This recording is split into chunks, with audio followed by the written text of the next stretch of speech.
The Midnight Hauntings.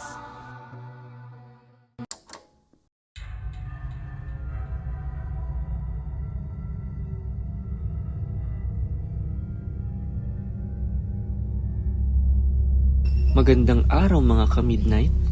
Ako si Rex. Ang kwentong ito ay ipinadala ng isa nating tagapakinig. At ito ay tungkol sa isang lalaki na nagsalaysay ng bili ng kanyang lola. Kung saan sinasabing dapat mag-ingat kapag nakarinig ng pangangatok sa gabi. Sa aming probinsya, isa sa laging bili ng matatanda noon ay ang huwag pagsagot sa mga kumakatok kapag gabi. Dapat daw na hintayin magtawag ito para siguradong tao ang kumakatok. Isa rin daw ito sa dahilan kung bakit tao po ang nakasanayan natin. Ako po si Ken. Ang aking kwento ay nagsimula nung ako ay bata pa. At binalaan ng aking lola sa mga kumakatok kapag gabi. Ibinahagi ni Lola Fe ang karanasan niya sa isang beses na napagbuksan niya ng pinto ang kumakatok sa aming bahay ng hating gabi.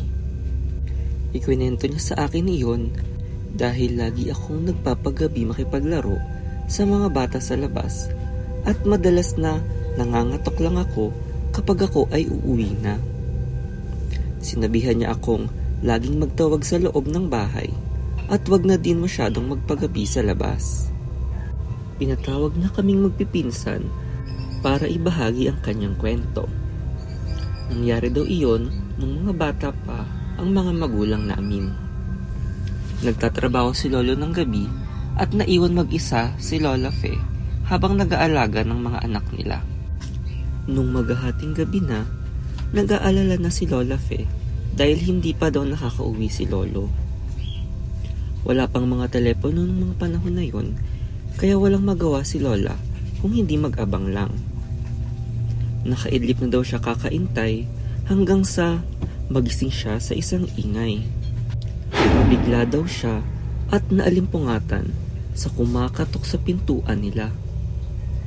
Sobrang lakas daw nito at nag-aalala siyang magising ang mga bata. Naisip niyang baka si Lolo na ito at pagbubuksan na niya sana nang mapaisip siya. Naalala niyang may susi ng bahay si Lolo at di na kailangan mangatok. Tinawag niya ang pangalan ni Lolo, ngunit walang sumagot sa kanya. Kumatok lang daw ulit ito ng napakalakas na tila ba nagmamakaawang makapasok.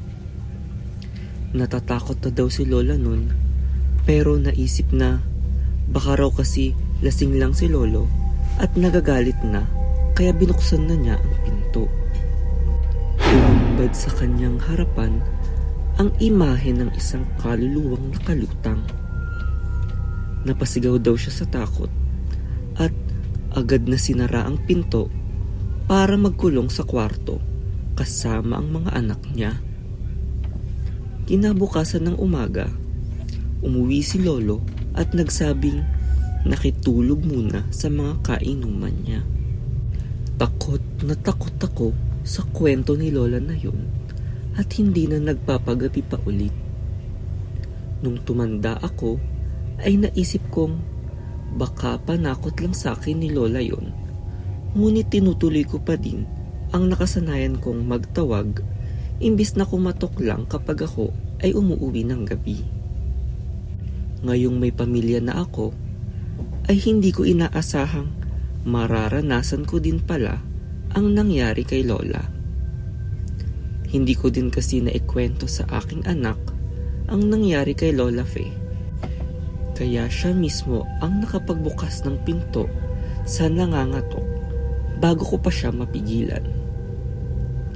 Nagsimula ang aking sariling karanasan nung kami ng aking asawa ay lumipat sa bahay ni Lola Fe na mag-aanim na taon na ang aming anak. Maraming alaala ang nabuo sa bahay na iyon, kaya naisipan kong ayusin at pagandahin pa ang ipinamana sa akin ni Lola. Mahilig din maglaro sa labas ng bahay ang aming anak at nakakalaro ang kanyang mga pinsan.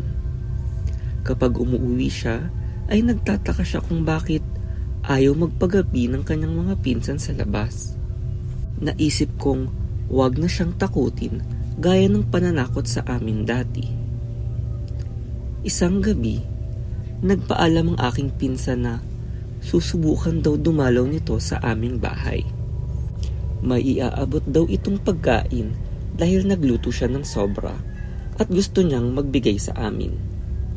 Sakto ay sa kabilang kanto lamang siya nakatira, kaya nagsabi kaming aabangan namin ito. Habang naghihintay ay nanonood kaming pamilya ng TV sa sala.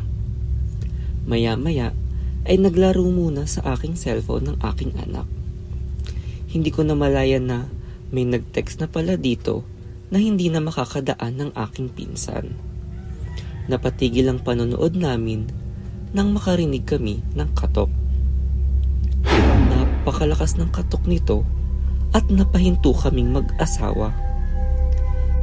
Naalala kong bigla ang kwento ni Lola Fe sa akin at babalaan ko na ang aking pamilya na huwag muna buksan ang pinto hanggat di nagtatawag ang aking pinsan.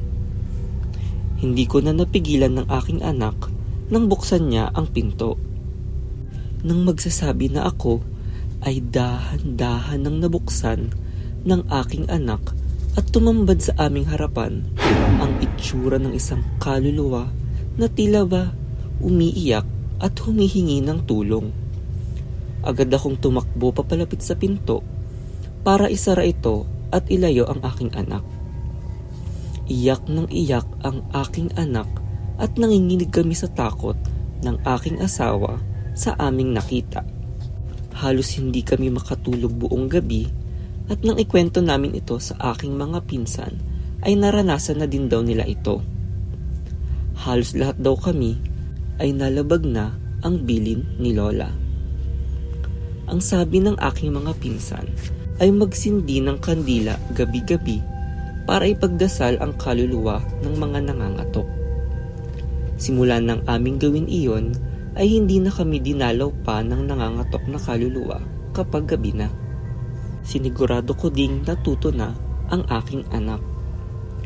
Ngayong siya mismo ang nakaranas nito, ay mas maiintindihan na niya ang mga bilin ng matatanda na huwag magpapagabi sa labas at laging magtawag imbis na kumatok kapag umuuwi ng gabi. Ngayong malaki na ang mga anak ko, ay itinuloy nila ang bilin ni Lola Fe. Sa dami ng misteryo sa mundo, ay hindi tayo sigurado tungkol sa mga kaluluwang nakapaligid sa atin. Lagi lang nating siguraduhin na hindi nating hahayaang makapasok ang masasamang espiritu sa ating bahay. Kaya naman makinig tayo palagi sa mga bilin ng matatanda. Dahil madalas ay tama sila sa kanilang mga itinuturo. Kung saan naniniwala na ako na minsan ay hindi pala talaga tao ang nangangatok sa gabi.